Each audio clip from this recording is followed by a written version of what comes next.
Hello guys, তোমরা সবাই কেমন আছো? আশা করি তোমরা সবাই ভালো আছো আর আমি অনেক ভালো আছি। আজকের ব্লগটা হবে একটু অন্যরকম।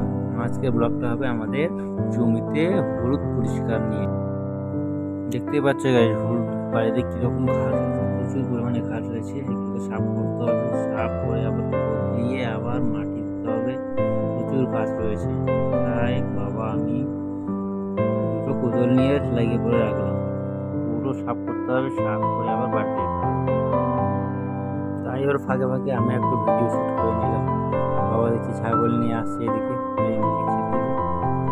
আস্তে আস্তে রঙগুলো পরিষ্কার করতে লাগলাম। আমি এক ধারে শেষ করলাম, আর অপর ধারে আসি, ওই পাশটাতে আছে, এই পাশটাকে পরিষ্কার করলাম। তারপরে আস্তে আস্তে আমার মা আসলো খাবার নিয়ে, খাওয়া দাওয়া করে আমার মা একটু ওই ধারটাতে একটু পরিষ্কার করে দিল। পরিষ্কার করার পর আস্তে আস্তে কোদাল দিয়ে মাটি দিতে শুরু করলাম। বাবা আসলো, বাবা অনেকগুলো দিল, আর কয়েকটা বাকি ছিল সেটা আমি দিলাম। ওই পাশে যেটা আছে এরপরে দেব।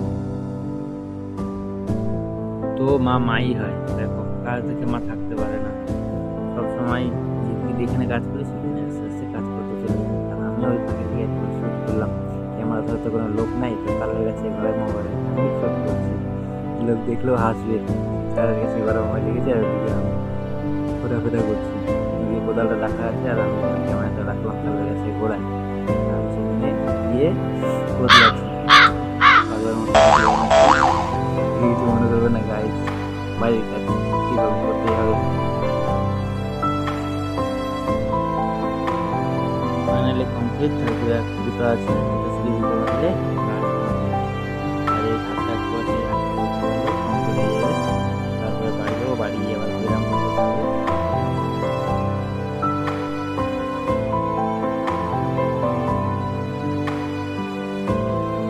যা ঘাম ঝরছে, জামা টামা ভিজে আছে প্রায়, মুখে তো ঘামছেই।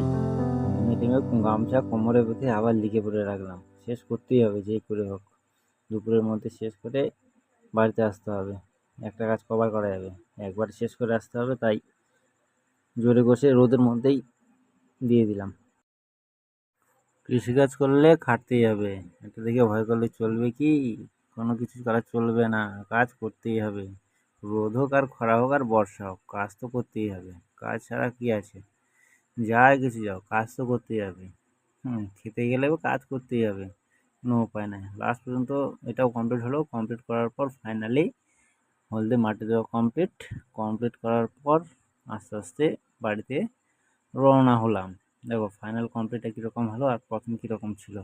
ঘাসের জঙ্গল আস্তে আস্তে তো পরিষ্কার হয়ে গেলো, এখন আস্তে আস্তে সব কমপ্লিট। দেখো গাইস, হলদে পরিষ্কার, মাটিও ক্লিয়ার, ঘাসও ক্লিয়ার, সব কিছু পরিষ্কার করা হয়ে গেছে।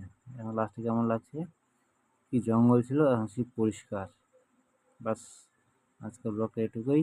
আর একটা ব্লগ নিয়ে আসছি, এটা হবে।